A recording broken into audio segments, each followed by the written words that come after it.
I don't think we're in any position to forecast what will happen in the euro area, and therefore we're in no position to make any accurate forecasts of what will happen in the UK. Well, it's fairly clear, and he made a big signal today, that there is more quantitative easing to come. The earliest thing is another interest rate cut, probably in November, probably to actual zero. The thing is, weren't the Olympics supposed to make the economy stronger, if not faster and higher? Our economics editor Paul Mason is here. Zero growth, Paul. Why? Well, that zero growth is the bleakest of all the official projections from the government, from the OECD, anybody who's had a go at projecting. Zero is about as bad as anybody's thought it would be in 2012. And it's for the whole year. A year ago, we thought it would be 2%. That's where all that headwind stuff came from Mervyn King. Now, one odd quarter down or up, it doesn't matter to macroeconomics. What matters is the size of the economy. And this is the graph that Mervyn King really obsesses about. This red line, it shows you the size of the UK economy. And as you see, since 2008, it's been smaller, and it hasn't managed to struggle back even to where it was on the day Lehman Brothers went bust. And in this yellow zone, the projection, we now find that on the new zero growth this year, that the British economy does not come back to its old size until mid-2014. That is 8 years worth of lost years almost. Now, this is only the central projection, because, as we already heard, Mervyn King, because of Europe, just doesn't think you can put an accurate figure on that red line at all.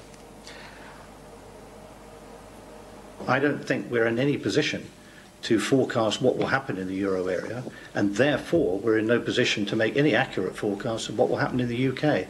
And to be honest, I don't think anyone else is either.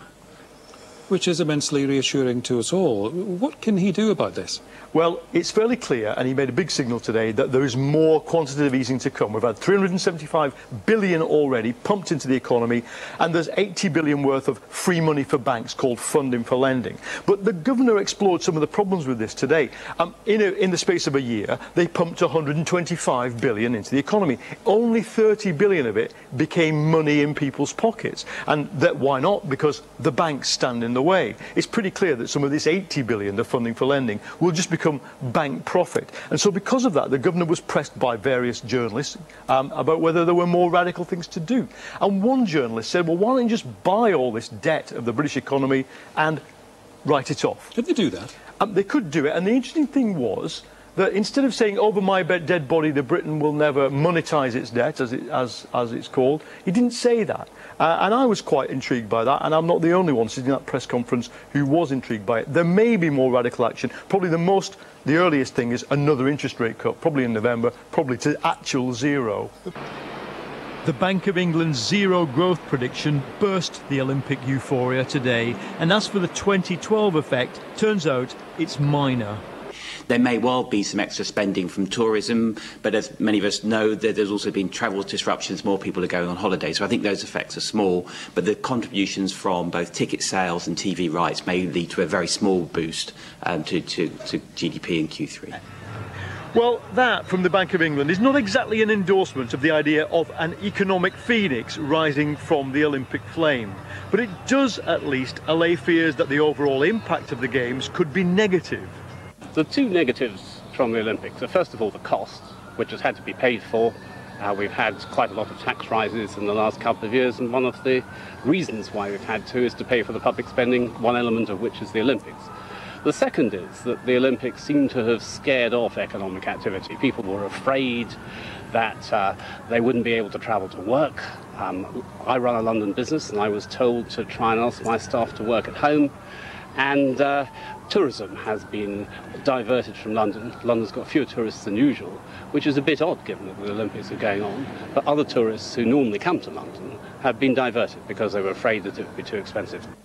The government spent £9 billion on the Games, the lottery another £2 billion, and London taxpayers the best part of £1 billion. And much of that money has gone on physical infrastructure. As far as private sector investment goes, the massive shopping centre at Stratford is swings and roundabouts as well. It's a huge success, but retailers elsewhere in London say they're feeling the pinch. But those involved say the real payoff is yet to come. Even down to the spectators who go there, they are wowed because it has been delivered so beautifully. How do we turn the wow into economic percentage points? I think we just have to follow through and make sure we deliver what we said we would deliver from a legacy perspective.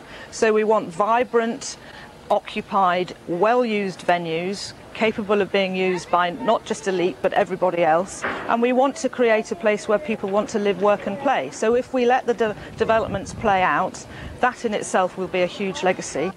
It's a world away from the big planning project or the credit card and burger and fizzy drinks companies that actually sponsored the Olympics. But if stuff like this is the lasting legacy of the 2012 Games, then economic development specialists will be very pleased, because this is what they plan and work for.